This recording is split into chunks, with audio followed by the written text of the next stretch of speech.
빌런입니다. 이번에 리뷰할 브랜드는 에디피스 모터스포츠 크로노그래프 EFP730D입니다. BMW의 차종인 703D와 이름이 같네요. 의도된 걸까요? 에디피스입니다. 에디피스는 카시오의 하위 브랜드이자 카시오의 고급형 브랜드예요. 관계가 조금 이상하죠?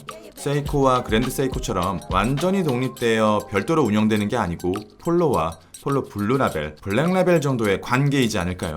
대부분의 디자인이 스포츠워치로 구성되어 있어요. 카시오와 마찬가지로 기본 사이즈가 되게 크고요. 작으면 43mm, 크면 50mm를 넘는 거대하면서 터프한 시계를 만드는 곳입니다. 당연히 카시오보다는 비싼 가격대고 정말 비싼 건 수백만 원까지 올라가기도 해요. 한국에는 아직 들어오지 않은 것 같지만요. 롤렉스 익스플로러 800만 원, 오메가 시마스터 300만 원, IWC 마크 15 700만 원, 세이코 유기마스 500만 원. 제가 가지고 있는 시계들을 대략 이 정도 가격으로 구입한 것 같아요.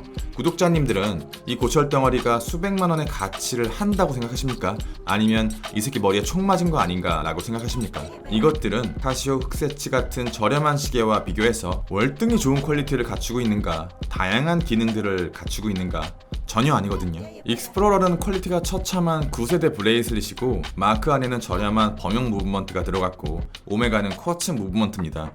그래도 저는 사요. 롤렉스, 오미가, IWC, 세이코가 수십 년간 공고하게 쌓아놓은 성벽 안의 추상적인 가치에 큰 돈을 지불해요. 하지만 카시오는 완전히 반대입니다. 가격이나 기능 같은 현실적인 문제에 집중하면서 엄청나게 싸게, 엄청나게 많이 팔아요. 이런 근원적인 차이 때문에 카시오가 만들어내는 것들은 단순히 쿼츠나 오토매틱 같은 작동 방식뿐만 아니라 외관에서부터 미묘한 차이를 보입니다. 더 터프하고 좀 더 크고 러프해요. 하지만 아주 간혹 카시오가 만들어내는 수많은 저렴이들 중에서 클래식한 헤리티지를 보유한 특히 고가의 브랜드가 갖추고 있는 규범들을 충족하는 규격 외 모델들을 만들어내서 후다닥 구입해 왔습니다. 이건 진짜 잘 만든 것 같아요.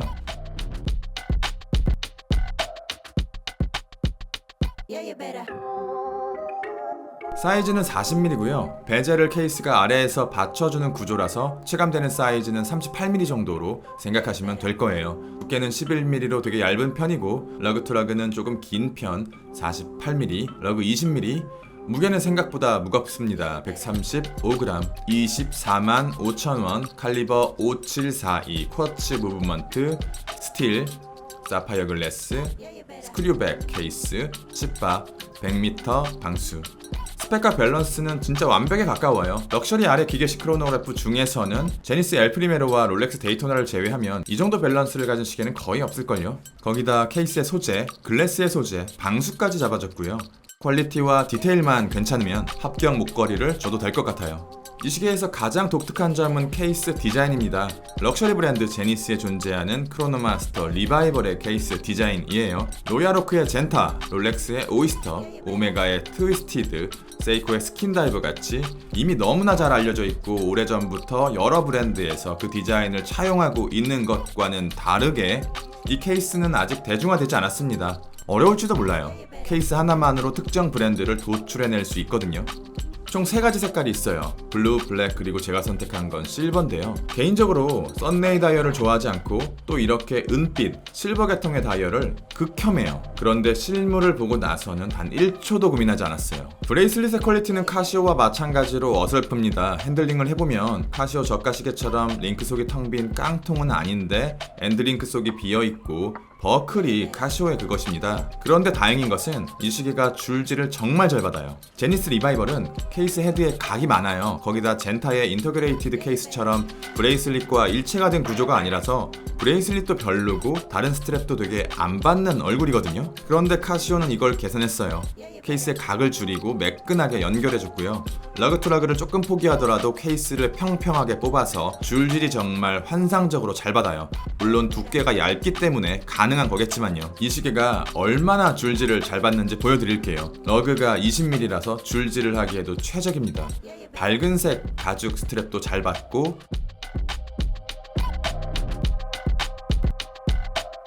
두툼한 어두운색 가죽 스트랩도 좋고 레이싱 스트랩도 잘 받고 나토 스트랩은 시계만 단독으로 놓고 보면 어색해 보이는데 손목에 올리면 또 괜찮아요. 러버도 진짜 이쁘죠?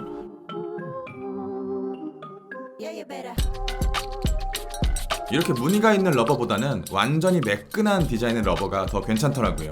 개인적으로는 가죽이 최고고 그 다음이 러버, 마지막이 나토인데요. 케이스를 평평하게 만들어내다 보니까 원피스 나토를 사용하게 되면 착용감은 조금 불편해져요. 그런데 가죽과 러버는 괜찮습니다. 저의 손목 둘레는 17cm고요. 다이얼의 빌드 퀄리티는 절대적으로도 상대적으로도 되게 좋은 편입니다. 에디피스를 경험해보신 분들은 아실 테지만 진짜 깜짝 놀랄 만큼 좋아요. 카시오도 양심 없다 생각했는데 얘네는 더합니다. 다이얼부터 보여드릴게요. 다이얼의 사이즈, 서브 다이얼의 위치, 내부 밸런스는 되게 좋죠. 사다리꼴 인덱스 사이에는 야광이 균일하게 채워져 있고 인덱스의 면면은 상위 등급의 폴리싱 마감이 발려져 있습니다. 두 면으로 나눠진 힌지 역시 QC를 괜찮게 잡은 건 마찬가지고요. QC가 좋기 때문에 야광도 당연히 깨끗합니다.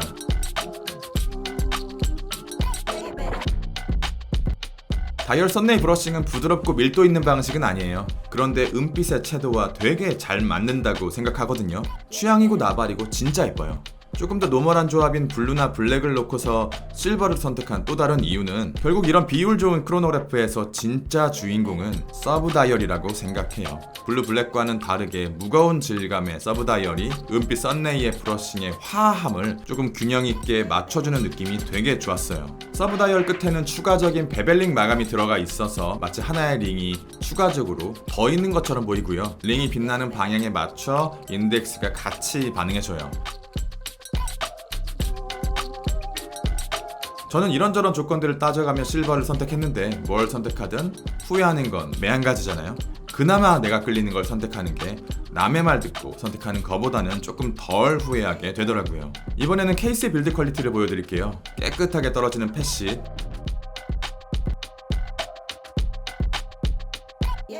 추가적으로 들어간 유무광의 교차 마감, 일그러짐이 없는 매끈한 블랙 폴리싱, 독특한 매력을 가진 건 아니지만 기본 이상의 브러싱, 케이스백의 인그레이빙도 깔끔한 편입니다. 두께가 얇다 보니 측면 밸런스도 좋은 편이고요. 특히 폴리싱 마감은 가격에 0을 하나 더 붙여도 이상하지 않을 만큼 좋은 퀄리티예요. 규격을 벗어난 시계라고 생각합니다. 크로노그래프를 좋아하신다면 강력히 추천드리고 구매 후에 실물을 보고 후회가 된다면 저를 찾아오세요. 빌런이었습니다. 감사합니다.